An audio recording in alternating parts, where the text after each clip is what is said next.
ہم نے اپنے آپ کے پیر پر کڑھاڑا مارا ہے، گناہ کر کے اور جرائم کر کے ہم نے اللہ کو ناراض کیا ہے۔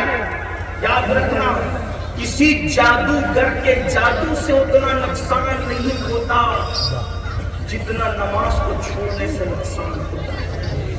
آپ کہیں گے وہ کیسے؟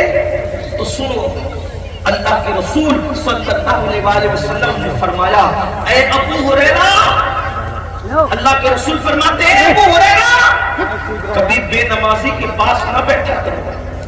کون کہہ رہا؟ اللہ کے رسول علیہ السلام۔ اللہ کے رسول فرما رہے ابو ہریرہ کبھی بے نمازی کے پاس نہ بیٹھا کرو۔ کیوں؟ اس لیے کہ بے نمازی پر مسلسل اللہ کی لعنت برستی رہتی ہے۔ اب علماء سے پوچھو، جادو زیادہ نقصان دہ ہے یا اللہ کی لعنت زیادہ نقصان دہ ہے؟ ارے جادو کا تو کوئی نہ کوئی توڑ مل جائے گا، بلکہ ہے جادو کا حل مل جائے گا، لیکن اللہ جس پہ لعنت کرے اس کو نقصان سے کوئی نہیں بچا سکتا۔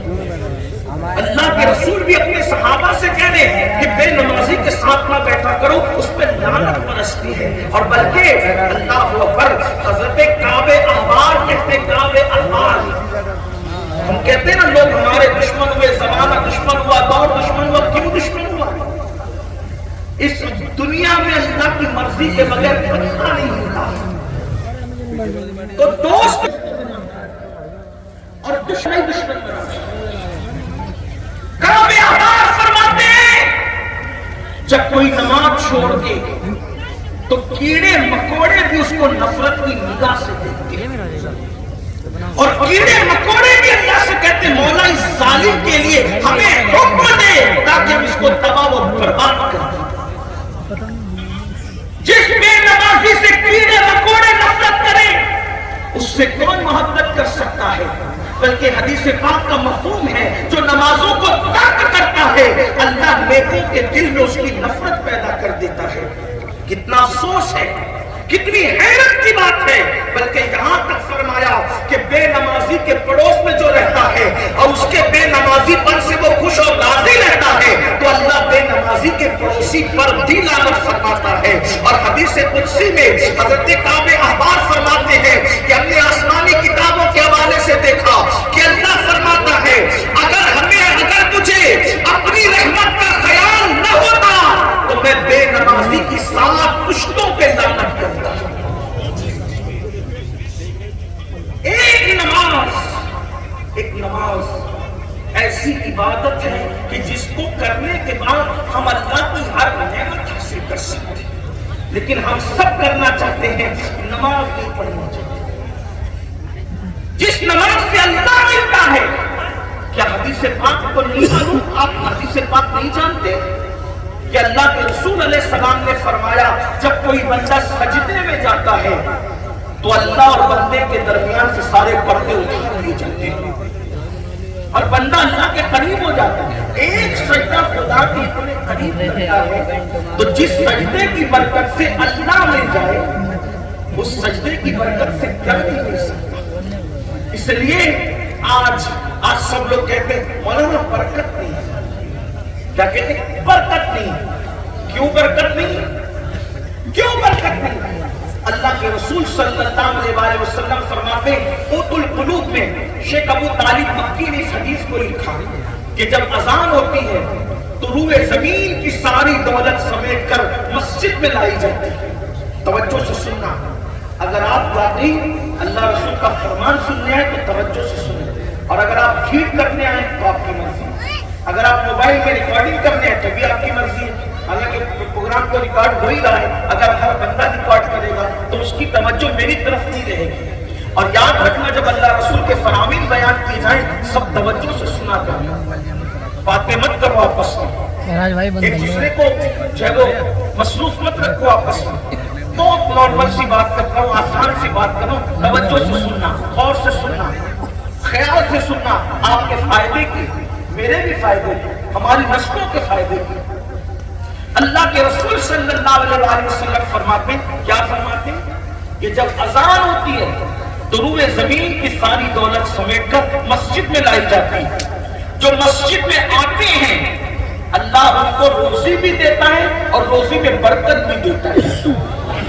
مسجد میں آؤ گے روزی بھی ملے گی, برکت بھی ملے گی, لیکن جو مسجد میں نہیں آتے اللہ ان کو روزی تو دیتا ہے مگر برکت نہیں دیتا. اللہ تو روزی کافروں کو بھی دیتا ہے, اللہ تو روزی مشرکوں کو بھی دیتا ہے, اللہ تو روزی مرتدوں کو بھی دیتا ہے, اللہ تو روزی اس کے دشمنوں کو بھی دیتا ہے, لیکن برکت اللہ سب کو نہیں دیتا. کیوں؟ اس لیے کہ روزی بازو کی قوت سے کما سکتے ہو مگر روزی میں برکت بازو کی قوت سے نہیں کما سکتے. یہ اللہ جس کو چاہتا ہے اس کو اللہ کرتا ہے. اب برکت کس کو کہتے ہیں؟ برکت کس کو کہتے ہیں میں آپ کو بتاتا ہوں, سمجھنا.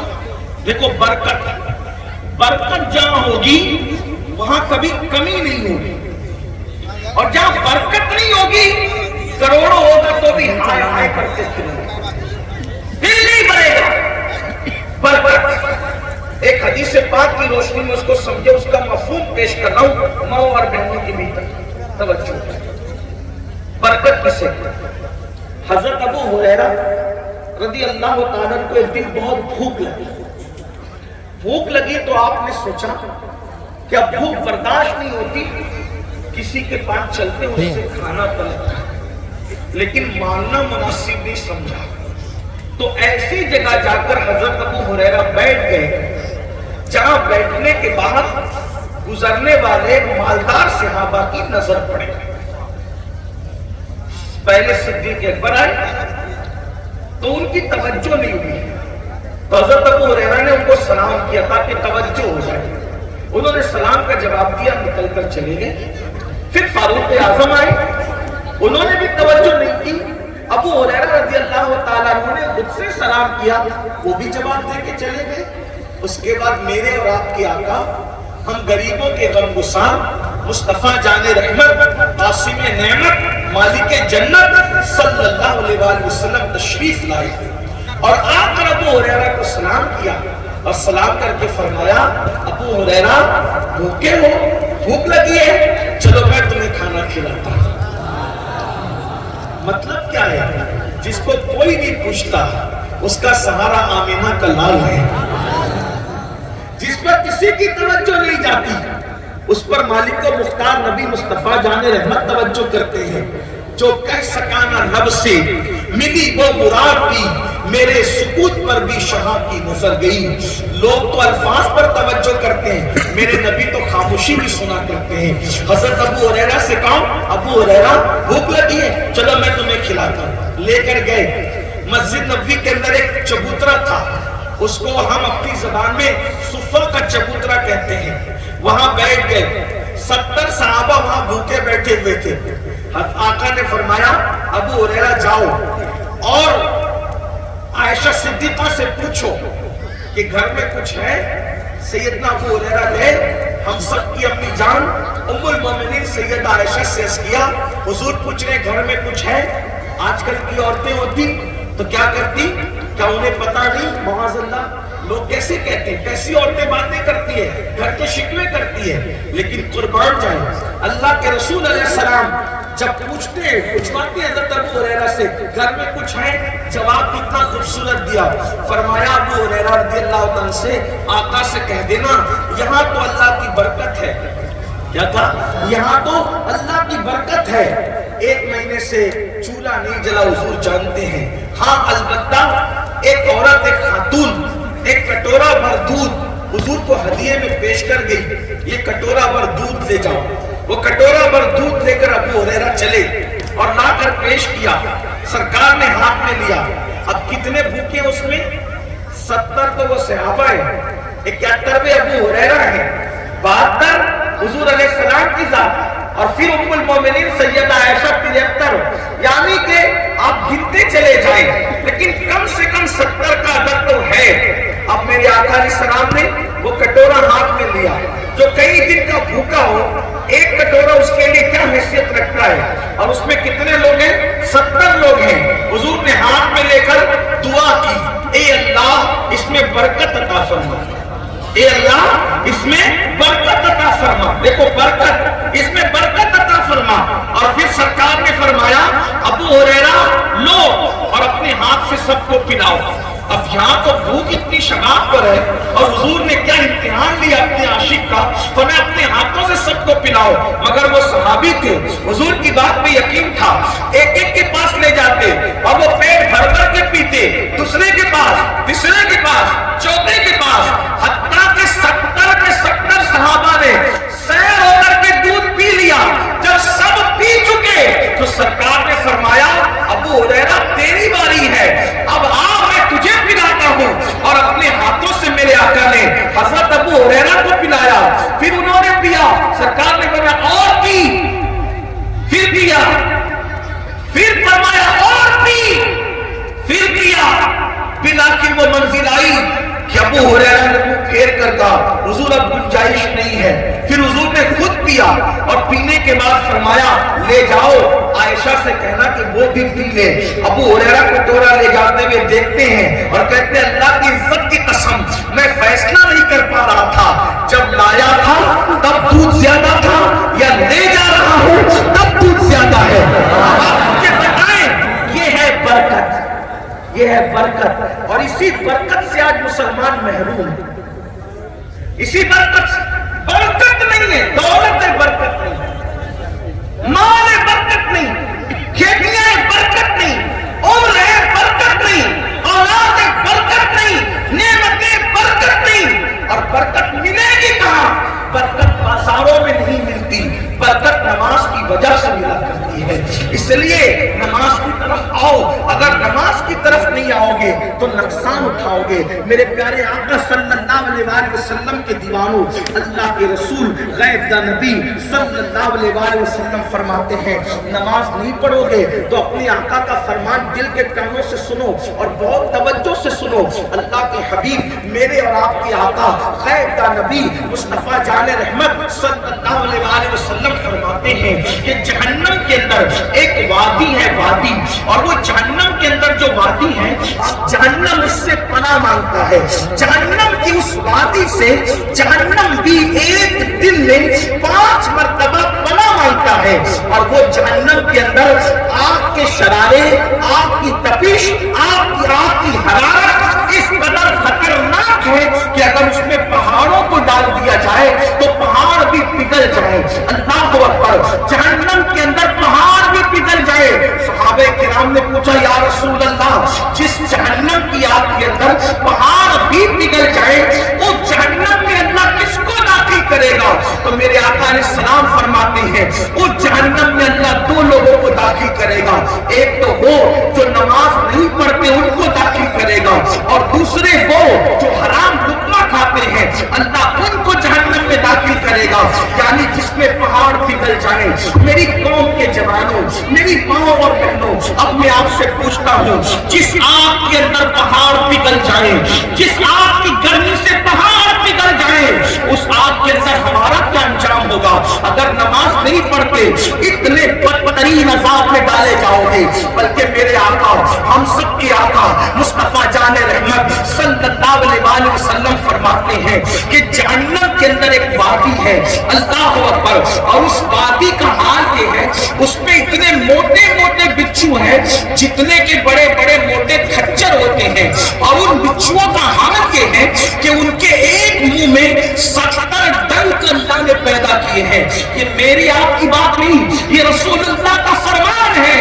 بے نمازیوں غور سے سنو اور سوچو کہ کیا ہمارا جسم اللہ کا یہ عذاب برداشت کر سکتا ہے؟ مچھر کا ڈنک ہم نہیں برداشت کر سکتے تو مکھی کا ڈنک برداشت نہیں کر سکتے، اگر بتی اور سگریٹ کا چٹکا برداشت نہیں کر سکتے. ذرا غور تو کرو مسلمانوں، میرے آقا علیہ السلام کے پیارے دیوانوں، یہ کیا دنیا کی موج مستیاں ہیں، یہ کیا دنیا میں فرق ہو. 10 منٹ کا ٹائم لگتا ہے ایک وقت کی نماز کے لیے، 10 منٹ سے زیادہ کا ٹائم نہیں لگتا.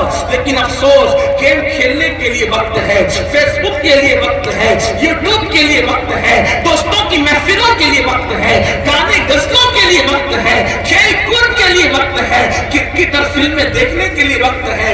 اگر مسلمان کے پاس وقت نہیں تو اللہ کی عبادت کے لیے وقت نہیں. سوچو, جس اللہ نے پیدا کیا, جس اللہ نے اچھی صورت دی, جس اللہ نے روزی دی, جس اللہ نے اچھے ماں باپ دیے, جس اللہ نے اچھی اولاد دی, ارے ساری نعمتیں تو اللہ نے دی ہے. تم سب کے لیے ٹائم نکالتے ہو, رب کے لیے ٹائم کب نکالو گے؟ رب کے لیے وقت کب نکالو گے؟ جب بھی نماز پہ گفتگو سنتے ہو کہتے کل سے پڑھیں گے, کل سے پڑھیں گے. میرے عزیز, کل کسی کی زندگی میں نہیں آتا, کل کبھی نہیں آتا, ہر کل آج بن کر کے آتا ہے.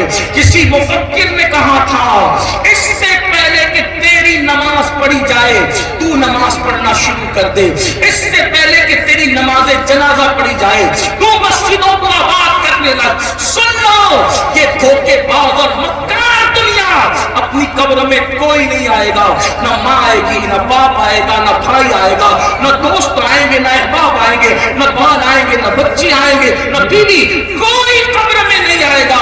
اپنی قبر میں اکیلے جانا ہے.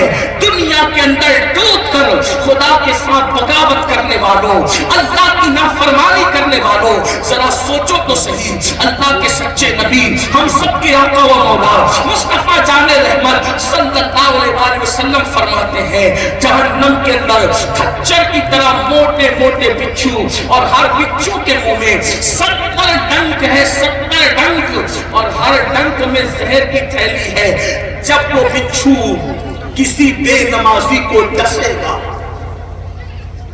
جب وہ بچھو کسی بے نمازی کو ڈسے گا, تو اللہ کے رسول علیہ السلام فرماتے 1000 سال تک اس کے جسم میں زہر گھومتا رہے گا, اس کی ہڈیاں ٹوٹ جائے گی, اس کا جسم چھڑ جائے گا, جسم کا گوشت چھڑ جائے گا.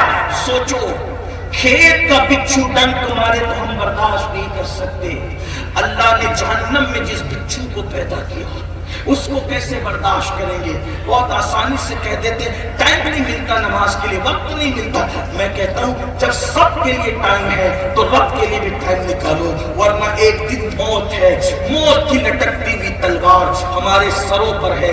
موت ایک دن جسم کا رشتہ روح سے کٹ کر دے گی, توڑ دے گی. ہم نے باپ داداؤں کو مرتے دیکھا, نانا نانی کو مرتے دیکھا, اپنے ہاتھوں سے کتنے لوگوں کو دفن کیا. ابھی تو پھر لوگ کہہ رہے ہیں کہ کووڈ شروع ہونے والا ہے. میں کہتا ہوں کیا کووڈ کی مہاماری میں, کورونا کی مہاماری میں تم نے نہیں دیکھا کہ باپ کے جنازے میں بیٹا بھی نہ گیا, بیٹے کے جنازے میں باپ بھی نہ گیا, بیوی کی میت میں شوہر بھی نہیں پہنچا, شوہر کی میت میں بیوی بھی نہ پہنچ سکی, بلکہ بتاؤں باپ کو بے غسل بچوں نے دفن کیا, غسل بھی نہیں دے سکے. کس دنیا کی بات کرتے دنیا میں. میں یہ نہیں کہتا بال بچوں سے محبت نہ کرو, ہم بھی کرتے ہیں, آپ بھی کرو, حضور کی حکمت ہے صلی اللہ علیہ وسلم. دوست احباب بناؤ, لیکن اللہ کی محبت پر کسی کو غالب مت آنے. سب اللہ رسول کے بعد, سب سے محبت اللہ رسول کے بعد, سب سے پہلے نمبر پر اللہ رسول کا حکم. یہ موت کی تلوار ہمارے سروں پہ لٹک رہی ہے, ایک دن مرنا ہے. اور میرے آقا سچے نبی صلی اللہ علیہ وسلم نے فرمایا کہ موت کے وقت سب سے زیادہ اگر کسی کو تکلیف ہوتی ہے تو بے نمازی کو تکلیف ہوتی ہے. جب بے نمازی کو موت آتی ہے تو اللہ اس پر اتنی پیاس مسلط کرتا ہے کہ اگر 7 سمندروں کا پانی اس کے منہ میں اڈیل دو تو بھی اس کی پیاس نہیں بجھ سکتی. اللہ اس کو اتنا پیاسا کر دیتا ہے, یعنی بے نمازی پیاس سے تڑپ تڑپ کر مرتا ہے. اتنا ہی بس, اتنے پہ بس نہیں, بلکہ جب بے نمازی کو قبر میں رکھا جاتا ہے تو اس کی قبر اس کو چاروں طرف سے دباتی ہے. اللہ اکبر. اگر یہ باتیں حضور علیہ السلام نے بیان نہ کی ہوتی تو کوئی مقرر میں ہمت نہیں تھی کہ ایسی بات کر سکتا, کیونکہ یہ غیب کی بات میرے آقا ہی بتا سکتے ہیں امت کو. میرے اور تمہارے سچے نبی نے, ہم سب کے آقا و مولا نے فرمایا جب بے نمازی کو اس کی قبر میں رکھا جاتا ہے تو اللہ اکبر, قبر اس کو چاروں طرف سے دباتی ہے. اور اللہ کیا ہوتا ہے جانتے ہیں؟ آقا علیہ السلام نے اپنے دونوں ہاتھ اٹھا کر صحابہ کو بتایا, حضور کے ہاتھوں کی طرح ہمارے ہاتھ نہیں آدمی, کہاں یہ گنہگار ہاتھ اور کہاں وہ معصوم ہاتھ, کہاں یہ گنہگار ہاتھ, کہاں وہ خوبصورت ہاتھ. لیکن بس میرے آقا نے بتایا, اللہ کے رسول نے اس طرح دونوں انگلیوں کو ملا کر کے بتایا, اے میرے صحابہ, جیسے یہ دو انگلیاں آپس میں مل گئی ہے, جب بے نمازی کو اس کی قبر دباتی ہے تو اس کی پسلیاں ٹوٹ کر ایک دوسرے میں گھس جاتی ہے, اور اللہ اس کا کفن بھی جہنم کی آگ کی شکل اختیار کر لیتا ہے.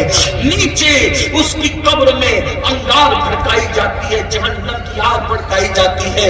اسی پر بس نہیں, میرے پاس وقت بھی زیادہ نہیں ہے, 10-15 منٹ اور بات کر کے مکمل بات کر دوں گا, لیکن توجہ سے سننا, یہ میرے دل کا درد ہے میرے بھائیوں اور میری بہنوں جو آپ کے سامنے پیش کیا جا رہا ہے. اللہ کے رسول مصطفیٰ جان رحمت صلی اللہ علیہ وسلم کا ظاہری دور ہے. اس دور میں ایک نوجوان روتے ہوئے میرے آقا کے پاس آتا ہے.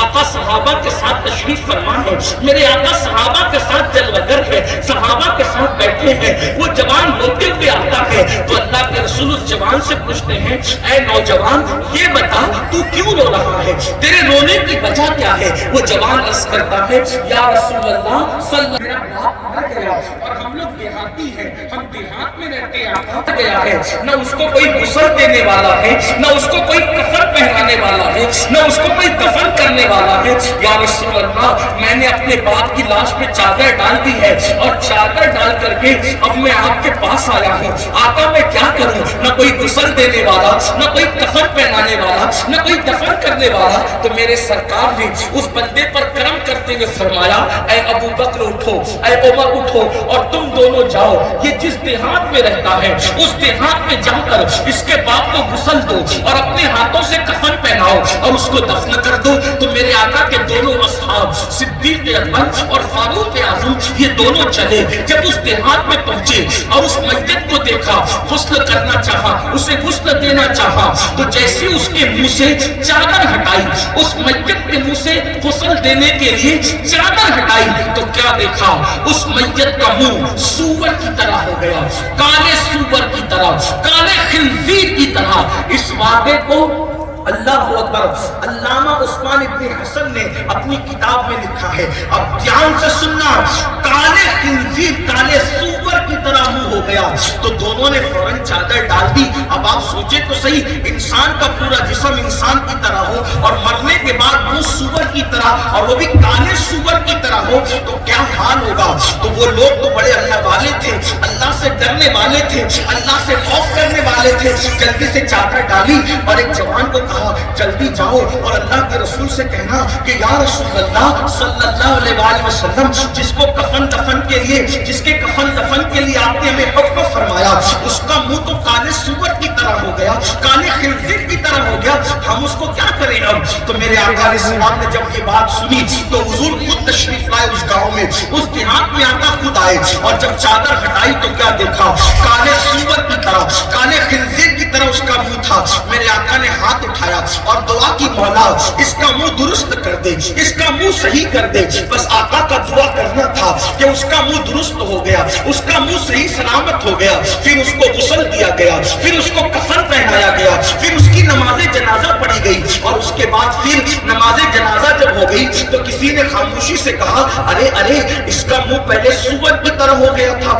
آقا کی دعا سے ٹھیک ہو گیا, اب اس کو کفن بھی پہنایا گیا, غسل بھی دیا گیا, نماز بھی پڑھ لی گئی, اب ذرا چیک تو کرو, اب ذرا دیکھو تو کہ اس کا منہ صحیح ہے یا ابھی پھر سور کی طرح ہو گیا. تو جیسے ہی نماز جنازہ کے بعد اس کے منہ سے کپڑا ہٹایا گیا تو پھر دیکھا صحابہ نے کہ اس کا منہ کالے سور کی طرح سے تھا, پھر دوبارہ کالے خنزیر کی طرح اس کا منہ تھا. صحابہ کرام نے عرض کی, یا رسول اللہ, اس کا منہ بار بار سور کی طرح, کالے خنزیر کی طرح کیوں ہو جاتا ہے. تو میرے آقا نے فرمایا, اس کے بیٹے کو بلاؤ. اور جب اس کا بیٹا آیا تو میرے آقا نے فرمایا, یہ بتا, میرا اللہ کسی پہ ظلم نہیں کرتا, میرا اللہ کسی کو یوں ہی عذاب نہیں دیتا, یہ بار بار تیرے باپ کا منہ کالے سور کی طرح کیوں ہو جاتا ہے.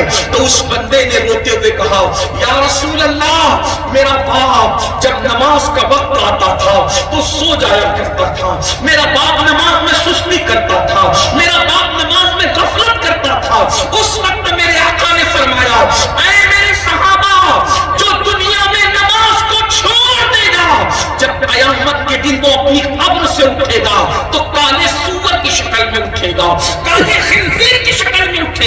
مجھے بتاؤ جس نبی کے کہنے پہ اللہ کو ایک مانا, جس نبی کے کہنے پر قرآن کو اللہ کی کتاب مانا, جس نبی کے کہنے پر اسلام کو اللہ کا دین مانا, وہی رسول فرما رہے ہیں کہ بے نمازی قبر سے کالے سور کی شکل میں اٹھے گا, کالے خنزیر کی شکل میں اٹھے گا. اور میں اپنی طرف سے نہیں کہہ رہا ہوں, علامہ عثمان ابن حسن نے اس کو لکھا, میں اس کو نقل کر رہا ہوں. تحقیق کرنا ہو تو جا کر کے وہ کتاب دیکھ لو, اندازہ فرمائے. اب آپ مجھے بتاؤ منہ پہ پھنسی آئے تو محفل میں جانے کی ہمت نہیں ہوتی, اگر کسی کو سفید داغ ہو جائے تو وہ لوگوں کے سامنے جانے سے شرماتا ہے. سوچو تو صحیح, چہرے پہ سفید داغ ہوا ہے مگر چہرہ جانور کی طرح تو نہیں ہوا ہے, منہ پہ پھنسی آ گئی ہے, چہرہ جانور کی طرح تو نہیں ہوا ہے. سوچو منہ کی پھنسی لے کر اپنے دوستوں کے سامنے جانے شرماتے ہو, جب نماز چھوڑنے کی وجہ سے قیامت کے دن منہ کالے سور کی طرح ہوگا تو اللہ کو کیا منہ لے کر کے جاؤ گے, اللہ کی بارگاہ میں